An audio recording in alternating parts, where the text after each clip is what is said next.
રામ રામ ડેર અને welcome to દેશી માલધારી mini blog ને હવારના પરમાં મિની બ્લોગ ચાલુ કરી દીધો હતો અને વાળાનું કામ કરી નાખ્યું બધું ઓકે અને પછી લઈને નીકળી ગયો કાવાસાકીને જરાની ભારી લેવા. રસ્તામાં સૂત્ર અનુસાર જાણવા જેવું છે કે પાડી નાખ્યો છે કપાસ ને એની ભારી આપણે કરવાની છૂટ છે એટલે આપણે લેવા આવી ગયા કપાસની ભારી ને કમ્પ્લીટ થઈ ગઈ કાવાસાકીમાં ગોઠવી લીધી અને નીકળી ગયો ઘર સાઈડ. ગામમાં હતો પ્રસંગ એટલે આપણે મરસાની થારી લઈ લીધી ને આલીકો હાલતો તો ગાજરના સંભારાનું કાર્યક્રમ ને બધા મહેમાન આવીને ઓલીકર બેઠા હતા ને અડધા આવવાના હોય છે.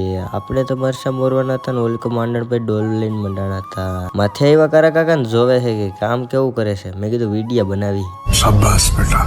પછી સુધારવાની હતી ભાજી કારણ કે બનાવવાના હોય ભજીયા એટલે બધે થઈને ભાજી સુધારી નાખી. ત્યાંનો માહોલ કંઈક આવો હતો એટલે કે રાંધવાનું કામ કંઈક આવી રીતના હાલતું હતું ને એક મિત્રને આપણા વ્લોગમાં લઈ લીધા. પછી ચાલુ માર્ગે ચા પીતા પીતા આવી ગયા લાડવાની ચોકી લેવાની. ચોકી લઈને નીકળી ગયા અમે ઘર સાઈડ. સોરી ભારી મિસ્ટેક હો ગઈ. ભજીયાનું કાઉન્ટર સંભાળી લીધું ને પછી મીંડો ભજીયા દેવા.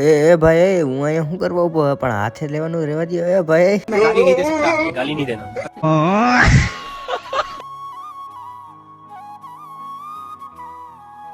રેડી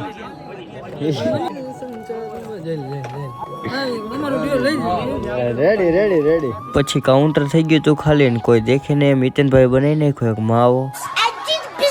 પછી બધાને લઈ લીધા આપણે વ્લોગમાં એટલે કે આલીકો બધી કોઈ કેમેરા ફેરવી લીધો એટલે બધાને આવી જાય ને સીન ને વળી ગયા અમને લીધા નતા ને આલીકો લાડવા વાળો લાડવા ખાઈને હેઠો બેસી ગયો હતો. ऐसे कुछ ज्यादा नहीं हो गया मतलब कुछ भी. પછી લઈ લીધી થારી ને બધાને જમાડીને અમે બેસી ગયા હતા જમવા અને જમીન પછી નીકળી ગયો કાવાસાકી લઈને. પછી આવી ગયો તો નિશાળે તો આપણા મિત્રો મળી ગયા હતા હાય હેલો કરી લીધી અને મળી ગયો કાગરિયો એટલે એ લઈને આવી ગયો ઘરે. આવી ગયો તો આપણું વાઘ ને મોર મિની બ્લોગ જોવા માટે ફોલો લાઈક કરતા જજો.